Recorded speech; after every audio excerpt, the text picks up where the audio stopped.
ఈరోజు రెసిపీ ఏంటంటే మెంతాకు పప్పు చేస్తున్నాను. దానికి కావాల్సిన పదార్థాలు చూడు. బ్యాళ్ళు ఒక గ్లాస్ తీసుకున్నానండి. కడిగి శుభ్రంగా కుక్కర్లో పెట్టుకున్నాను.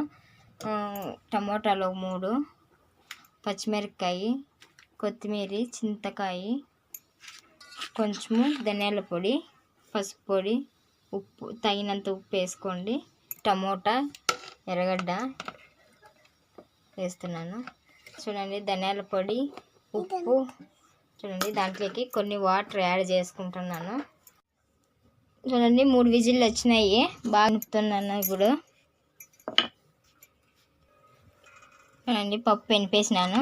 చూడండి ఇలా ఉంటే చాలండి పప్పు. చూడండి బాగుంది కదా. ఇది పోపు పెట్టుకుందామండి. ఇప్పుడు ఇంకా వేగాలండి. ఎంత వేగితే అంత టేస్ట్ ఉంటుంది. పోపు వేగింది చూడండి.